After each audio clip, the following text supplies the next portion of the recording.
ইয়াউমা ইয়াফিরুল মারউ মিন আখি, মানুষ তার ভাই দেখে পালাবে। আমি নিজের সাথে মিলালাম, আমার ছোট ভাইকে দেখে আমি পালাবো? আমাকে দেখে সে পালাবে? ওয়া উম্মিহি ওয়া আবি, যেই মায়ের পেটে 10 মাস আমি ছিলাম, যে মা আমি না ঘরে না গেলে ঘুমায় না, আমি না খেলে মা খেতে চায় না, আমার জন্য আমার মায়ের প্রাণ, আমার মায়ের জন্য আমার প্রাণ, কত ভালোবাসাবাসী। ওই মা আমাকে দেখে চিনবে না, আমি নাকি আমার মাকে দেখে চিনব না। আমি আমার বাবারে দেখে পালাবো। ছোটবেলা থেকে কোলে পিঠে করে আমার বাবা আমারে মানুষ করলো, বাবাকে কত ভালোবাসি, বাবার সাথে কত ভালোবাসার গল্প, এই বাবারে দেখে আমি দৌড় দিব, বাবা আমারে দেখে দৌড়াবে। ওয়া সাহিবাতিহি ওয়া বানি, সাহিবা মানে প্রিয়তমা স্ত্রী, যার সাথে এত ভালোবাসা এত খুনসুটি, তারে দেখে আমি পালাবো। ওয়া বানি, আমার সন্তান, যেই সন্তানের জন্য আমি আমার জীবনও দিতে রাজি, ঠিক কি না? সন্তানকে দেখে আমি দৌড়, আব্বু বলে ডাক দিল আমি চিনব না, আমার মেয়েটা আমারে ডাকলে নাকি আমি চিনব না,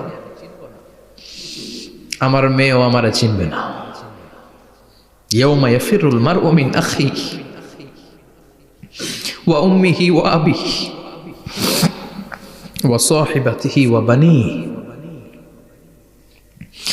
লিকুল্লি ইমরিইম মিনহুম ইয়াউমাইযিন শাআনুন ইউগনিহি। বিশ্বনবী বললেন, আয়েশা, সেদিনটা আজকের দিনের মতো নয়, ভয়ঙ্কর একটা দিন হবে। বাবা ছেলেরে চিনবে না, ছেলে বাবার চিনবে না, মা তার মেয়েরে চিনবে না, মেয়ে তার মারে চিনবে না। মা আর মেয়ের ভালোবাসার চেয়ে বড় ভালোবাসা হতে পারে? বাবা ছেলের ভালোবাসার চেয়ে বড় ভালোবাসা? স্বামী স্ত্রীর ভালোবাসার চাইতে বড় ভালোবাসা দুনিয়ায় আছে? স্বামী স্ত্রীরে চিনবে না, স্ত্রী স্বামীকে চিনবে না, বন্ধু বন্ধুরে চিনবে না, ইমাম সাহেব মুসল্লিরে চিনবে না, মুসল্লি ইমাম সাহেবকে চিনবে না, নেতা কর্মীরে চিনবে না, কর্মী নেতাকে চিনবে না। আমরা সবসময় বিপদে আছি, তবে 4টা কাজ করলে আমাদের বিপদকে কাটিয়ে দিবে কে? আল্লাহ। ঈমান আনতে হবে কার উপর? জোরে বলেন। ঈমানের পথে অবিচল থেকে আমার মরণ যেন হয়, ঈমানের পথে অবিচল থেকে আমার মরণ যেন হয়।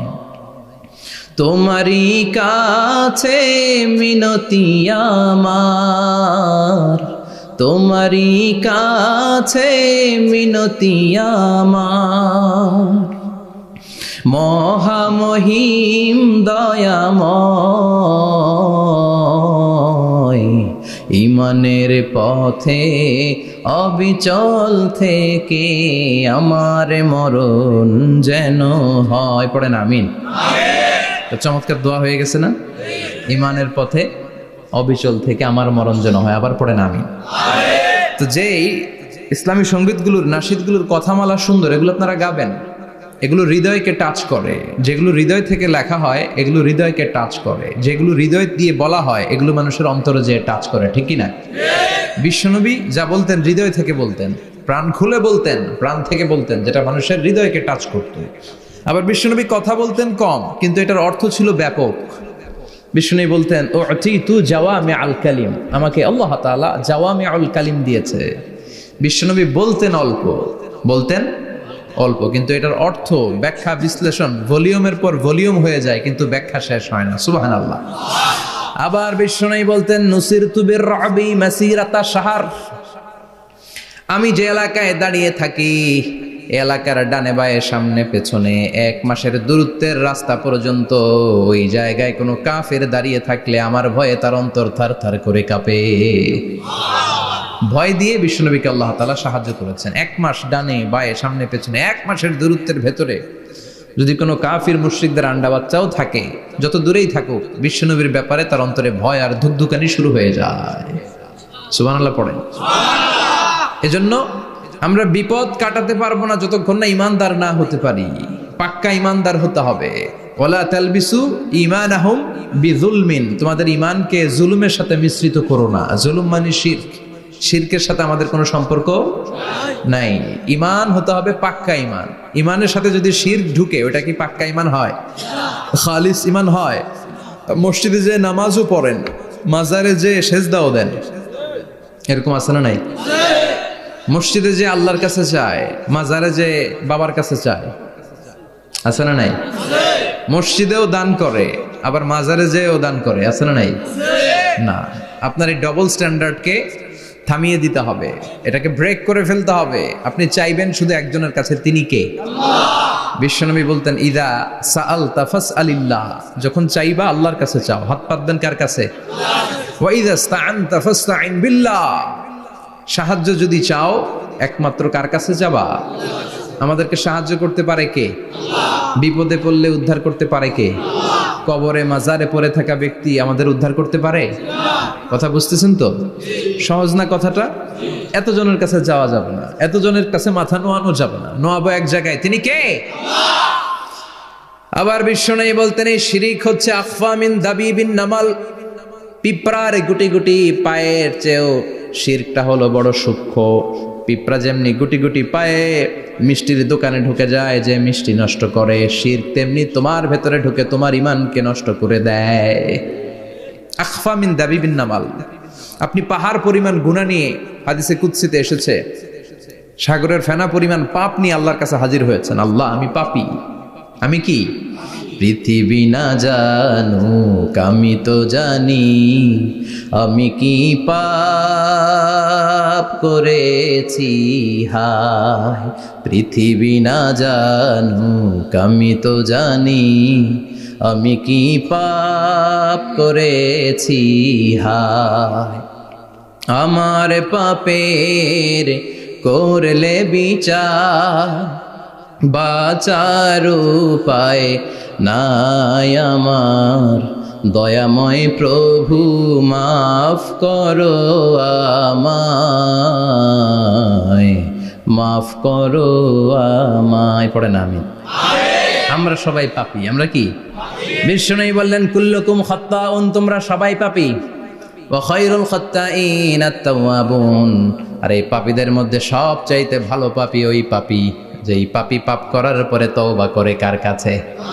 এজন্য আল্লাহ বললেন, ইয়া আইয়ুহাল্লাযীনা আমানু তুবু ইলাল্লাহি তাওবাতান নাসুহা, তওবার মতো তওবা করো, কান্নার মতো কান্না করো। চোখের পানি এটা একটা খুব পাওয়ারফুল একটা জিনিস, এটা আপনার পাপকে ধুয়ে মুছে সাফ করে দেয়, আপনাকে নিষ্পাপ বানিয়ে দেয়, ঠিক কি না? তো এই বিশাল পাপের বোঝা নিয়ে, পাহাড় পরিমাণ গুনাহ নিয়ে কিয়ামতের দিন যদি আল্লাহর কাছে আপনি হাজির হয়ে যান, ওই পাপের মধ্যে যদি শিরকের পাপ না থাকে, মানে কোনো মাজারে যে সেজদা দেন নাই, বাবার কাছে যান নাই, কোনো মাজারে মানত করেন নাই, মাজারে লাল শালু দেন নাই, মোমবাতি দেন নাই, আগরবাতি দেন নাই, মাজারে মুরগি মানত করেন নাই, এই পাপগুলো করেন নাই, অনেক পাপ আপনার আছে, কিন্তু শিরকের পাপ নাই। কোন পাপ নাই?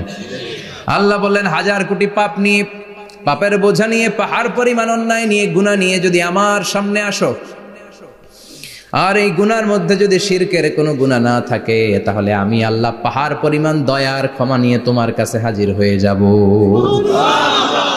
সুবহানাল্লাহ। এজন্য শিরকের সাথে আমাদের কোনো সম্পর্ক নাই। এই শিরক করলে তার মাফ নাই।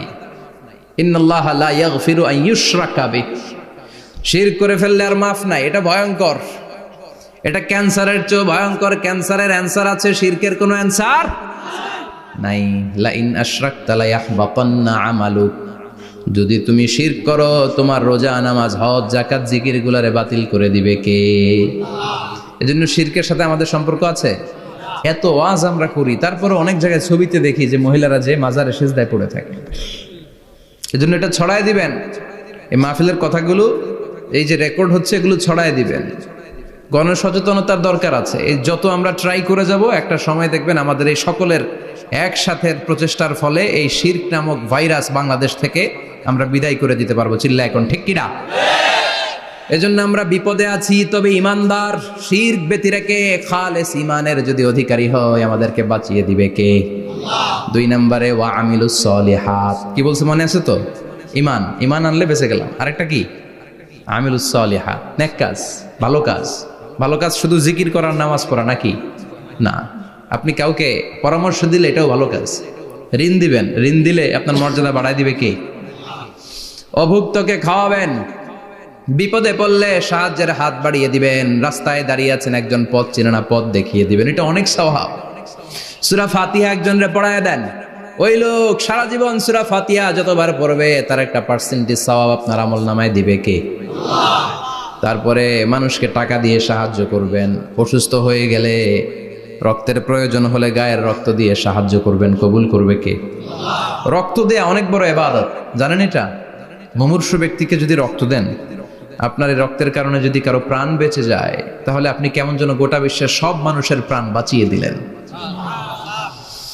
একজনকে বাঁচানো মানে সবাইকে বাঁচানো, একজনকে মারা মানে সবাইকে মারা। এজন্য বিশ্বনবী বললেন, আল ইনসান বুনিয়ানুম মারসুস, সব মানুষগুলো হলো আল্লাহর পক্ষ থেকে সীসা ঢালাই করা প্রাচীর। একজনকে নষ্ট করা মানে প্রাচীরটাকে ভেঙে দেয়া, ঠিক কিনা? তাহলে ঈমান আনতে হবে কার উপর? আর আল্লাহর সন্তুষ্টির জন্য সৎ কর্ম করতে হবে। তারপরে একে অপরকে ভালো কাজের জন্য পরামর্শ দেওয়ার দরকার আছে না নাই? হক আর সবর, আমরা হকের পক্ষে থাকবো, রাজি আছেন তো? আর আমরা সব সময় ধৈর্যশীল থাকবো, রাজি আছেন? ইন্নামা সাবর ইনদা সাদামাতিল উলা, বিপদের প্রথম ধাক্কায় ধৈর্যটা ধারণ করতে হবে। অনেকে বিপদ আসলে পেরেশান হয়ে যায়, চিল্লা ফাল্লা শুরু করে দেয়, কান্না শুরু করে দেয়, বিলাপ করে। বেশিরভাগ মহিলারা এটা করে, ঠিক কিনা? বিষ্ণু বললেন, বিপদের প্রথম ধাক্কায় কেমন সবর করলা এটাই দেখার বিষয়। ইন্নামা সাবর ইনদা সাদামাতিল উলা, বিপদের প্রথম ধাক্কায় যে সবর ধরতে পারে সেই আসল সবুর, সেই আসল কি সবুর মানে ধৈর্য ধারণকারী। বিশ্বনবী দোয়া করতেন, আল্লাহ আপনি আমারে ধৈর্যশীল বানান। আল্লাহুম্মা জাআলনি সাবুরা ওয়াজআলনি শাকুরা, আপনি আমারে ধৈর্যশীল বানান, আপনি আমারে শুকরগুজার বানান। ওয়াজআল ফি আইনি সাগীরা ওয়া ফি আয়ুনিন নাসি কাবীরা, আমার চোখে আপনি আমারে ছোট বানান, মানুষের চোখে আমারে আপনি বড় বানান। পড়েন আমিন। আমিন। আরো জোরে পড়েন আমিন। আমিন। চারটা ওয়াজ কাল থাকবে তো? আলামিন ভাইয়ের প্রথমে কি করতে হবে? ঈমান। ঈমানের পরে সৎকর্ম, তারপরে হক আর সবর, এগুলো মেনে চলতে হবে। রাজি আছেন তো? আরো জোরে পড়েন ইনশাআল্লাহ। আসুন আমরা আল্লাহকে ফরমালি থ্যাঙ্কস দেই, শুকরিয়া জানাই, কালিমাতুশ শুকুর পড়ি, আওয়াজ করে আমরা পড়ি আলহামদুলিল্লাহ। পড়েন রব্বানা লাকাল হামদ হামদান কাসীরান তাইয়িবান মুবারাকান ফীহি ইয়া রাব্বি লাকাল হামদু কামা ইয়ানবাগি লিজালালি ওয়াজহিকা ওয়া আযীমি সুলতানিকা লাকাল হামদু বিল ঈমান লাকাল হামদু বিল ইসলাম লাকাল হামদু বিল কোরআন। প্রশংসা করলাম কার? আল্লাহ। জোরে বলেন কার? সব সময় প্রশংসা করতে হবে কার? আল্লাহ। সে আল্লাহর পাঠানো সব চাইতে দামি মর্যাদাবান আসমানি কিতাবের নাম হচ্ছে কি? কোরআন। চিল্লায় বলেন কি নাম? কোরআন। এই যে সূরাতুল আসর তেলাওয়াত করেছে, কোন কিতাবে আছে? কথা বলেন। এই কোরআনটা হচ্ছে নূর, এই কোরআনটা হচ্ছে হিদায়াত, এই কোরআনটা হচ্ছে শিফা, এটা হচ্ছে আলো। এই কোরআন থেকে আলো নিয়ে নিজেদেরকে আলোকিত করতে হবে। কি করতে হবে? আলো। আলোর দরকার আছে না নাই? আলো ছাড়া কিছু দেখা যায়? এজন্য কোরআনকে আলো বানিয়ে পাঠালো কে? রব্বুল আলামিন বলেন, কিতাবুন আনজালনাহু ইলাইকা লিতুখরিজান নাসা মিনাল যুলুমাতি ইলান নূর। ও নবী, একটা কিতাব পাঠালাম, যেই কিতাব অন্ধকার থেকে আপনাদেরকে আলোর দিকে নিয়ে যাবে। কোন দিকে নিবে?